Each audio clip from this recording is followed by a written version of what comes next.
Hello and welcome to the channel. ನಾನು ರಶ್ಮಿನ್. 22 ಜನವರಿ ದಿನ ನಿಫ್ಟಿಯಲ್ಲಿ ಏನಾಯಿತು, ಅದೇ ರೀತಿ ನೆಕ್ಸ್ಟ್ ಟ್ರೇಡಿಂಗ್ ಸೆಷನ್ಗೆ ಯಾವೆಲ್ಲ ಲೆವೆಲ್ ಇಂಪಾರ್ಟೆಂಟ್ ಆಗುತ್ತೆ ಅನ್ನೋದನ್ನು ತಿಳ್ಕೊಳ್ಳೋಣ. ಈ ವಿಡಿಯೋ ಕೇವಲ ಒಂದು ಎಜುಕೇಷನಲ್ ಪರ್ಪಸ್ಗೋಸ್ಕರ, ಯಾವುದೇ ಟ್ರೇಡ್ ರೆಕಮೆಂಡೇಷನ್ ವಿಡಿಯೋ ಅಲ್ಲ. ನಾವೀಗ ನಿಫ್ಟಿ ಚಾರ್ಟನ್ನು ನೋಡ್ತಾ ಇದ್ದೀವಿ. ನಿಫ್ಟಿ ಇವತ್ತು ಗ್ಯಾಪ್ ಅಪ್ ಓಪನ್ ಆಗುತ್ತೆ. ಗ್ಯಾಪ್ ಅಪ್ ಓಪನ್ ಆಗಿ ಸ್ವಲ್ಪ ಡೌನ್ ಬರೋಂಥ ಪ್ರಯತ್ನ ಮಾಡುತ್ತೆ. 25,300 ಲೆವೆಲ್ ಹತ್ರ ಸಪೋರ್ಟನ್ನು ಪಡ್ಕೊಳ್ಳುತ್ತೆ. ಒಂದು ಅಪ್ ಮೂವ್ನ ಕೊಡುತ್ತೆ.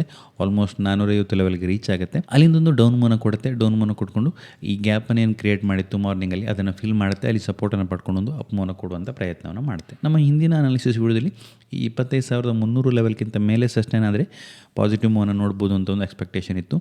ಅದಾದ ನಂತರ ನಮ್ಮ next resistance level ಇದ್ದಂಥದ್ದು 25,450 level.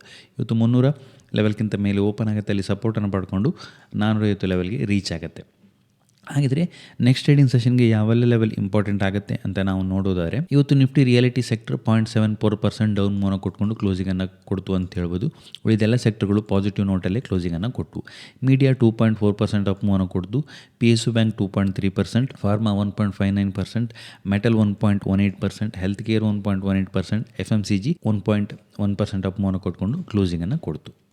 Advance decline ರೇಷಿಯೋವನ್ನು ನೋಡೋದಾದರೆ, ನಿಫ್ಟಿ 50ಯಲ್ಲಿ 39 ಸ್ಟಾಕ್ಗಳು ಪಾಸಿಟಿವಲ್ಲಿದ್ದರೆ 11 ಸ್ಟಾಕ್ಗಳು ನೆಗೆಟಿವಲ್ಲಿ ಕ್ಲೋಸಿಂಗನ್ನು ಕೊಟ್ಟು, ನಿಫ್ಟಿ 500ಅಲ್ಲಿ 372 ಸ್ಟಾಕ್ಗಳು ಪಾಸಿಟಿವಲ್ಲಿದ್ದರೆ 126 ಸ್ಟಾಕ್ಗಳು ನೆಗೆಟಿವ್ ಮೂವನ್ನು ಕೊಟ್ಕೊಂಡು ಕ್ಲೋಸಿಂಗನ್ನು ಕೊಟ್ಟು ಅಂತ ಹೇಳ್ಬೋದು. ಒಂದು ಶಾರ್ಪ್ ಸೆಲಪ್ ಆದ ನಂತರ ಒಂದಷ್ಟು ಶಾರ್ಟ್ ಕವರಿಂಗ್ ಆಯಿತು ಅಂತ ಹೇಳ್ಬೋದು. ನಾವಿವತ್ತು ನಿಫ್ಟಿಯ ಡೈಲಿ ಚಾರ್ಟನ್ನು ಅಬ್ಸರ್ವ್ ಮಾಡಿದರೆ, ಇವತ್ತು ಆಲ್ಮೋಸ್ಟ್ ಸಿಮಿಲರ್ ರೀತಿಯ ಪ್ರೀವಿಯಸ್ ಟ್ರೇಡಿಂಗ್ ಸೆಷನಲ್ಲಿ ಸಿಮಿಲರ್ ರೀತಿಯ ಕ್ಯಾಂಡಲ್ನೇ ಕ್ರಿಯೇಟ್ ಮಾಡುತ್ತೆ. ಬಟ್ ವೊಲಟಿಲಿಟಿ ಸ್ವಲ್ಪ ಕಡಿಮೆ ಇತ್ತು ಅಂತ ಹೇಳ್ಬೋದು.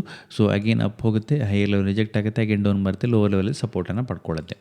ನಾಳೆಗೆ ಯಾವೆಲ್ಲ ಲೆವೆಲ್ ಇಂಪಾರ್ಟೆಂಟ್ ಆಗುತ್ತೆ, ನಾವು 15 ಮಿನಿಟ್ ಚಾರ್ಟನ್ನು ಅಬ್ಸರ್ವ್ ಮಾಡೋದಾದರೆ, ನಾಳೆಗೆ ಇವತ್ತಿನ ಹೈ ಲೋ ಅಗೇನ್ ಇಂಪಾರ್ಟೆಂಟ್ ಆಗುತ್ತೆ ಅಂತ ಹೇಳ್ಬೋದು. ಸೊ ಇಲ್ಲಿ ಒಂದು ಬ್ರೇಕ್ ಡೌನ್ ಮಾಡಿಕೊಂಡು ಡೌನ್ ಬಂದಿತ್ತು. ಈ ಹಿಂದೆ ನಾವು ನೋಡಿದಾಗಲೇ ಒಂದು ಸಪೋರ್ಟ್ ಆಲ್ಮೋಸ್ಟ್ ಈ ಝೋನಲ್ಲಿ ಸಪೋರ್ಟ್ ಇತ್ತು. ನೆಕ್ಸ್ಟ್ ಒಂದು ಸಪೋರ್ಟನ್ನು ಪಡ್ಕೊಳ್ಳುವಂಥ ಪ್ರಯತ್ನ ಮಾಡುತ್ತೆ, ಬ್ರೇಕ್ ಡೌನ್ ಆಗಿ ಡೌನ್ ಬರುತ್ತೆ. ಆಲ್ಮೋಸ್ಟ್ ಇವತ್ತು ಅದೇ ಝೋನ್ಗೆ ರೀಚ್ ಆಗುತ್ತೆ, ಅಲ್ಲಿಂದ ರಿಜೆಕ್ಟ್ ಆಗಿ ಡೌನ್ ಬರುತ್ತೆ. ಇಲ್ಲಿ ಕ್ಲೋಸಿಂಗ್ ಲೆವೆಲ್ ಹತ್ರ ಸಪೋರ್ಟನ್ನು ಪಡ್ಕೊಳ್ಳಿದೆ ಅಂತ ಹೇಳ್ಬೋದು. ಹಾಗಾಗಿ ಇವತ್ತೊಂದು ಮಿಡ್ಲ್ ಪಾಯಿಂಟಲ್ಲಿ ಕ್ಲೋಸಿಂಗನ್ನು ಕೊಟ್ಟಿದೆ. ನಾಳೆಗೆ ಲೋವರ್ ಲೆವೆಲಲ್ಲಿ ಇಂಪಾರ್ಟೆಂಟ್ ಆಗುವಂಥದ್ದು 25,170 ಲೆವೆಲ್ ಇಂಪಾರ್ಟೆಂಟ್ ಆಗುತ್ತೆ ಅಂತ ಹೇಳ್ಬೋದು. ಅದು ಇಂಪಾರ್ಟೆಂಟ್ ಆದ ಸಪೋರ್ಟ್ ಆಗಬೇಕಾಗತ್ತೆ. ಇನ್ ಕೇಸ್ ಆ ಲೆವೆಲನ್ನು ಬ್ರೇಕ್ ಮಾಡ್ತು ಅಂತ ಹೇಳಿದ್ರೆ 25,000 ಇಮಿಡಿಯೇಟ್ಲಿ ಟಚ್ ಮಾಡುವಂಥ ಪ್ರಯತ್ನವನ್ನು ಮಾಡುತ್ತೆ. ನೆಕ್ಸ್ಟ್ 25,920 ಲೆವೆಲ್ ನಮ್ಮ ನೆಕ್ಸ್ಟ್ ಸಪೋರ್ಟ್ ಲೆವೆಲ್ ಆಗುತ್ತೆ. ಇನ್ ಕೇಸ್ ಫ್ಲಾಟ್ ಓಪನ್ ಆಗಿ ಡೌನ್ ಬಂದು ಈ ಸಪೋರ್ಟನ್ನು ಬ್ರೇಕ್ ಮಾಡ್ತು ಅಂತ ಹೇಳಿದೆ, ಇಲ್ಲಿ ಗ್ಯಾಪನ್ನು ಫಿಲ್ ಮಾಡುತ್ತೆ. ಅಗೇನ್ ಒಂದು ರಿವರ್ಸಲ್ ಮೂವ್ನ ಕೊಟ್ಟಿದೆ. ಇನ್ ಕೇಸ್ ಅಗೇನ್ ಡೌನ್ ಬಂದು ಇಲ್ಲಿ ಬ್ರೇಕ್ ಆಯಿತು ಅಂತ ಹೇಳಿದರೆ ಅದು ಫೇಲ್ ಆಗುತ್ತೆ, ಬೈರ್ಗಳು ಫೇಲ್ ಆಗ್ತಾರೆ, ಪ್ರೈಸ್ ಡೌನ್ ಬರುತ್ತೆ. ಅದೇ ರೀತಿ ಹೈಯರ್ ಲೆವೆಲಲ್ಲಿ ಈ 450 ಲೆವೆಲ್ಗಿಂತ ಮೇಲೆ ಸಸ್ಟೈನ್ ಆಗ್ತಾ ಇತ್ತು ಅಂತ ಹೇಳಿದ್ರೆ ಪಾಸಿಟಿವ್ ಆಗುತ್ತೆ. ಇಲ್ಲಿ ಸಪೋರ್ಟನ್ನು ಪಡ್ಕೊಂಡು ಬುಲ್ಸ್ಗಳು ಪ್ರೈಸನ್ನು ಅಪ್ಸೈಡ್ ಪುಷ್ ಮಾಡೋಂಥ ಪ್ರಯತ್ನ ಮಾಡಿರ್ತಾರೆ. ಬಟ್ ಒಂದು ಶಾರ್ಪ್ ಸೆಲಪ್ ಬರುತ್ತೆ. ಸ್ಟ್ರಾಂಗ್ ಆಗಿ ಸೆಲ್ಲರ್ಗಳು ಪ್ರೈಸನ್ನು ಡೌನ್ ಸೈಡ್ ಪುಷ್ ಮಾಡಿದ್ದಾರೆ. ಇವತ್ತು ಕೂಡ ಈ ಝೋನಿಂದನೇ ಒಂದು ಸ್ಟ್ರಾಂಗ್ ಸೆಲಪನ್ನು ಮಾಡಿದ್ದಾರೆ ಸೆಲ್ಲರ್ಗಳು. ಇನ್ ಕೇಸ್ ಈ ಝೋನ್ಗಿಂತ ಮೇಲೆ ಸಸ್ಟೈನ್ ಆಯಿತು ಅಂಥೇಳಿ ಇಲ್ಲಿ ಬಂದಂಥ ಸೆಲ್ಲರ್ಗಳು ಅಗೇನ್ ಬಿಟ್ಕೊಡ್ತಾರೆ. ಆಗ ಬೈರ್ಗಳೇ ಪ್ರೈಸನ್ನು ಅಪ್ಸೈಡ್ ಪುಷ್ ಮಾಡುವಂಥ ಪ್ರಯತ್ನವನ್ನು ಮಾಡುತ್ತೆ. ಇನ್ ಕೇಸ್ 450 ಲೆವೆಲ್ಗಿಂತ ಮೇಲಿನ ಸಸ್ಟೈನ್ ಆಗ್ತಾ ಇತ್ತು ಅಂತೇಳಿದರೆ 600-630 ಲೆವೆಲ್ ನಮ್ಮ ನೆಕ್ಸ್ಟ್ ರೆಸಿಸ್ಟೆನ್ಸ್ ಝೋನ್ ಆಗುತ್ತೆ ಅಂತ ಹೇಳ್ಬೋದು. ಓಪನ್ ಇಂಟ್ರೆಸ್ಟನ್ನು ಅಬ್ಸರ್ವ್ ಮಾಡೋದಾದರೆ ಹೈಯರ್ ಲೆವೆಲಲ್ಲಿ 25,500 ಲೆವೆಲಲ್ಲಿ ಹೈಯೆಸ್ಟ್ ಕಾಲಲ್ಲಿ ರೈಟಿಂಗ್ ಇರುವಂಥದ್ದು, ಹಾಗೆ 400ರಲ್ಲಿದೆ. ಸೊ ಹಾಗಾಗಿ ಈ 450 ಝೋನ್ ಒಂದು ಸ್ಟ್ರಾಂಗ್ ರೆಸಿಸ್ಟೆನ್ಸ್ ಆಗಿ ಆ್ಯಕ್ಟ್ ಆಗುವಂಥ ಸಾಧ್ಯತೆ ಇದೆ. ಅದೇ ರೀತಿ ಲೋವರ್ ಲೆವೆಲಲ್ಲಿ 25,000ರಲ್ಲಿ ಹೈಯೆಸ್ಟ್ ಪುಟ್ಟಲ್ಲಿ ರೇಟಿಂಗ್ ಇದೆ. ನೆಕ್ಸ್ಟ್ 25,200ರಲ್ಲಿದೆ. ಸೊ ಹಾಗಾಗಿ 25,170 ಲೆವೆಲ್ ಬ್ರೇಕ್ ಆಯಿತು ಅಂತ ಹೇಳಿದರೆ 25,200 ಹಾಗೆ 300 ಪುಟ್ಟಲ್ಲಿ ಏನು ರೈಟಿಂಗ್ ಇದೆ ಅದರಲ್ಲಿ ಕವರಿಂಗ್ ಬರುತ್ತೆ. ಆಗ ಮೊಮೆಂಟಮನ್ನು ನಾವು ಲೋವರ್ ಲೆವೆಲಲ್ಲಿ ನೋಡುವಂಥ ಸಾಧ್ಯತೆ ಇದೆ. ಹಾಗೆ ಸೆನ್ಸೆಕ್ಸ್ ಚಾರ್ಟನ್ನು ನಾವು ಅಬ್ಸರ್ವ್ ಮಾಡೋದಾದರೆ ಸೆನ್ಸೆಕ್ಸಲ್ಲಿ ಕೂಡ ಅಷ್ಟೇ ಇವತ್ತಿನ ಈ ಲೋ ಏನಾಗುತ್ತೆ ನಾಳೆಗೆ ಇಂಪಾರ್ಟೆಂಟ್ ಆದ ಲೆವೆಲ್ ಆಗುತ್ತೆ ಅಂತ ಹೇಳ್ಬೋದು.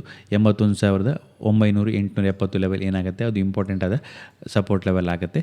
ಅದನ್ನು ಬ್ರೇಕ್ ಮಾಡ್ತು ಅಂತೇಳಿದರೆ ನೆಕ್ಸ್ಟ್ ಒಂದಷ್ಟು ಡೌನ್ ಮೂವ್ನ ಕಂಟಿನ್ಯೂ ಮಾಡುತ್ತೆ. 81,200 ಲೆವೆಲ್ವರೆಗೂ ಲೋವರ್ ಲೆವೆಲಲ್ಲಿ ನಾವು ನೋಡುವಂಥ ಸಾಧ್ಯತೆ ಇದೆ.